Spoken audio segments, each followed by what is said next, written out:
క్లేశోధికతరస్తేషాం అవ్యక్తాసక్తచేతసాం అవ్యక్తా హి గతిర్దుఃఖం దేహవద్భిరవాప్యతే.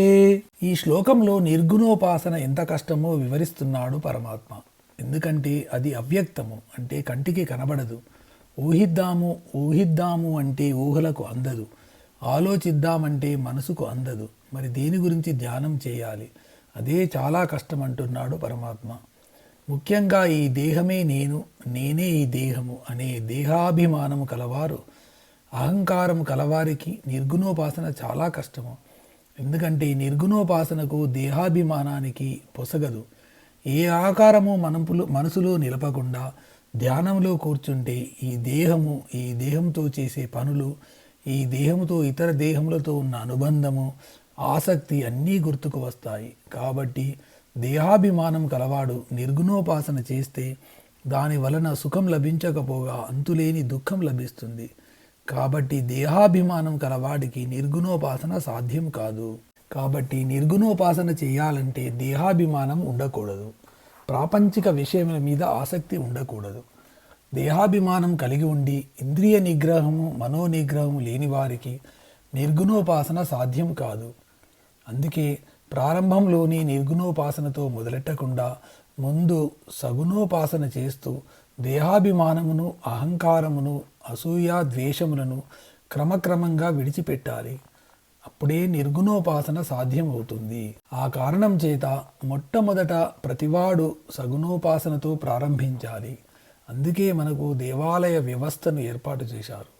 రోజంతా ప్రాపంచిక విషయాలు, కామ భోగాలతో గడిపినా కొంచెం సేపు అయినా దేవాలయాలకు వెళ్ళి అక్కడ దేవుడు ఉన్నాడు అనే భావనతో, ప్రశాంత చిత్తంతో భగవంతుని ధ్యానం చేయడానికి వీలు కల్పించారు. కానీ నేడు దేవాలయాలు ఆర్భాటాలకు, ధన సంపాదనలకు నిలయమయ్యాయి. ప్రశాంతత కరువైంది. దైవ దర్శనం కూడా ధనం ఇచ్చి చేయాల్సిన పరిస్థితి ఏర్పడింది. పరమ పవిత్రమైన భక్తి భావన భక్తు వ్యాపారంగా మార్చేశారు. ఈనాడు తిరుమలలో కూడా రోజుకు ఇన్ని వేల మందికి దర్శన భాగ్యం కల్పిస్తున్నాము అని ఆర్భాటంగా ప్రకటించుకున్నారే గాని భక్తుల నిర్మలమైన భక్తితో ప్రశాంతంగా దగ్గరగా నిలబడి దైవ దర్శనం చేసుకుంటున్నారా లేదా అన్నది అని పట్టించుకునే నాథుడే కరువయ్యాడు. బ్లాకులో టికెట్లు కొని స్వామివారికి సేవలు చేస్తున్నారు. దాని గురించి ఆర్భాటంగా చెప్పుకుంటున్నారు. అధికారాన్ని, అహంకారాన్ని అడ్డం పెట్టుకొని దేవుడి ముందు కూడా తమ డాబు, దర్పం చూపించుకుంటున్నారు. పవిత్రమైన దైవ సన్నిధిలో భక్తితో ఉండాల్సింది పోయి మీడియా వారికి ఇంటర్వ్యూలు ఇస్తూ రాజకీయాలు వల్లెవేస్తున్నారు. మన అజ్ఞానం చూచి తిరుమల దేవుడు చిరునవ్వు నవ్వుకుంటున్నాడు. ఇదంతా పక్కన పెడితే ప్రతి ఒక్కరూ సగుణోపాసన చేస్తూ దేహాభిమానమును, ప్రాపంచిక విషయముల మీద ఆసక్తిని క్రమక్రమంగా తగ్గించుకొని నిర్గుణోపాసన వైపుకు మళ్ళాలి. నిర్గుణోపాసనకు పునాది సగుణోపాసన. దేహాభిమానం ఉంటే భగవంతుని మీద చిత్తము నిలవదు అనే సత్యాన్ని గ్రహించాలి. నిర్గుణోపాసన కఠినము, దుఃఖతరము ఎవరికి? దాని గురించి సరి అయిన అవగాహన లేనివాడికి. నిర్గుణోపాసన అంటే చక్కని అవగాహన ఉండి దానికి తగిన పరిస్థితులు కల్పించుకున్న వాడికి, అంటే దేహాభిమానమును, అసూయ, ద్వేషములను వదిలి వైరాగ్యమును పొంది నిష్కామ కర్మలు చేస్తూ ఆ కర్మలను, కర్మ ఫలములను పరమాత్మకు అర్పిస్తూ ఆ కర్మ ఫలములను పరమాత్మ ప్రసాదంగా స్వీకరించే వాడికి పరమాత్మ ఎక్కడో ఒకచోట లేడు, ఈ ప్రపంచమంతా నిండి ఉన్నాడు, ప్రతి జీవిలో ఆత్మస్వరూపుగా ఉంటున్నాడు అని తెలుసుకున్న వాడికి నిర్గుణోపాసన చాలా సులభం అవుతుంది. కాబట్టి మొట్టమొదట దేవుడు ఉన్నాడు అని నమ్మి దేవాలయాలకు వెళుతూ సగుణోపాసన చేస్తూ అక్కడే ఆగిపోకుండా నిర్గుణోపాసన వైపుకు మళ్ళీ ధ్యానం చేయాలి.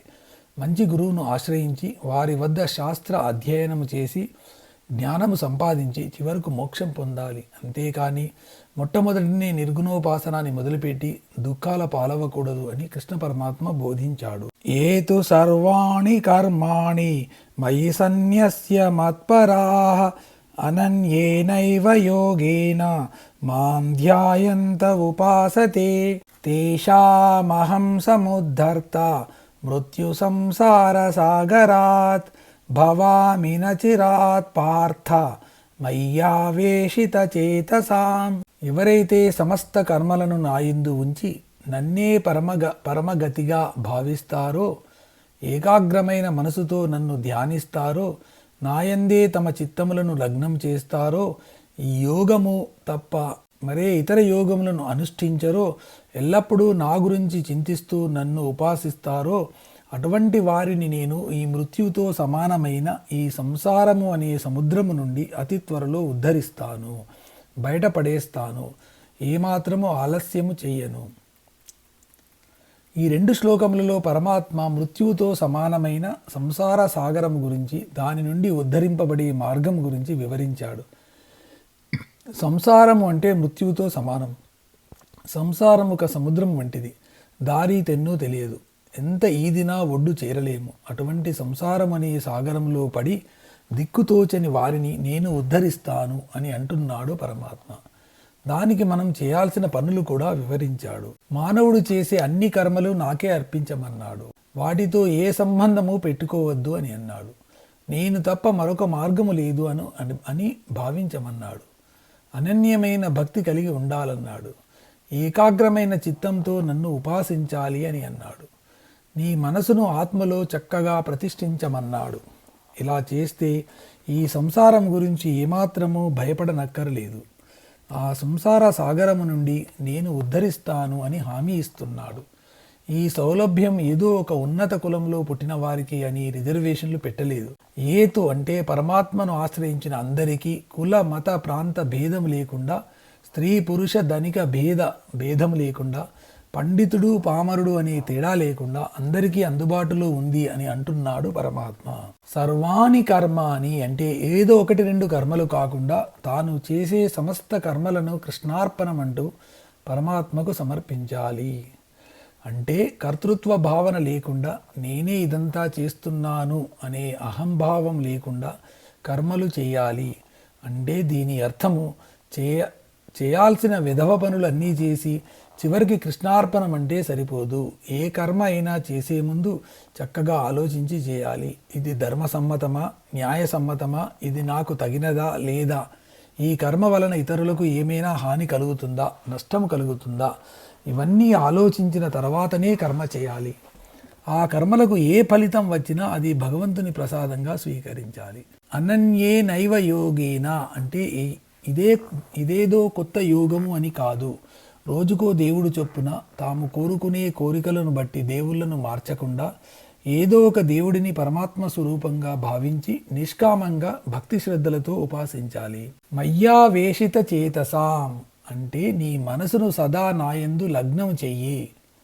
మనం రోజువారీ పనులు చేసుకుంటూ ఉంటాము. అవి ధర్మసమ్మతంగా న్యాయసమ్మతంగా చేయాలి.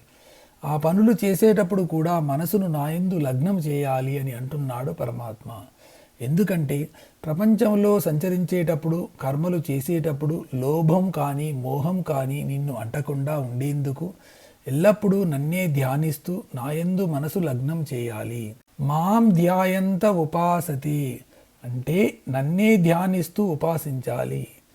కేవలం ఉపాసన సరిపోదు, దానికి తోడు ఏకాగ్రమైన మనసుతో ధ్యానం కూడా చేయాలి. పరమాత్మను గురించి తెలుసుకొని ధ్యానం చేయాలి. ఏవేవో కోరికలను మనసులో పెట్టుకొని అవి తీరడానికి ధ్యానము ఉపాసన చేయకూడదు. మత్పరాహ అంటే నాయందే నీ మనసును ఎల్లప్పుడూ లగ్నము చేయాలి. ఏ పని చేస్తున్నా అంటే అది చదువు కానీ, వ్యాపారం కానీ, రాజకీయం కానీ, ఉద్యోగం కానీ, ఏది చేస్తున్నా సరే మనసు మాత్రం పరమాత్మ మీద నిలిచి ఉండాలి. మృత్యు సంసాగరాత్ మనం సంసారాన్ని సాగరం అంటున్నాము. సంసారం సాగరం దుఃఖం అనే నానుడి మనలోని ఉంది. ఇక్కడ ఈ సంసార సాగరాన్ని మృత్యువుతో పోల్చారు. సాగరంలో ఎన్నో జలచరాలు, తిమింగలాలు, సొరచాపలు లాంటి భయంకరమైన జలచరాలు ఉంటాయి. కాబట్టి ఈ సంసార సాగరంలో ఈదుతున్న మానవుడు దుఃఖాలు, రోగాలు, ముసలితనము అనే జలచరాల నోటబడి మరణించక తప్పదు. పైన చెప్పిన విధంగా చేస్తే ఏం ఫలితం వస్తుంది అంటే, పైన చెప్పిన విధంగా ధర్మబద్ధంగా కర్మలు చేసే వారిని, కర్మ ఫలములను పరమాత్మకు అర్పించిన వారిని, మనసు నాయందు లగ్నం చేసిన వారిని, నన్ను ధ్యానించే వారిని సముద్ధర్త అంటే మృత్యువు అనే సంసార సాగరం నుండి వారిని నేను పైకి లేవనెత్తుతాను. ఈ జనన మరణ చక్రం నుండి పడవేస్తాను అంటే మాటిమాటికి మృత్యువు లేకుండా చేస్తాను. మోక్షం ఇస్తాను, అది ఎప్పుడూ కాదు, నచిరాత్, అతి తొందరలోనే. నీవు సగుణోపాసన నుండి నిర్గుణోపాసనకు మళ్ళీ శాస్త్రములను అధ్యయనం చేసి జ్ఞానము సంపాదించి నా గురించి తెలుసుకున్న మరుక్షణము నీకు మోక్షం ఇస్తాను అని హామీ ఇచ్చాడు పరమాత్మ. మానవుడికి ఇంతకన్నా ఏం కావాలి చెప్పండి.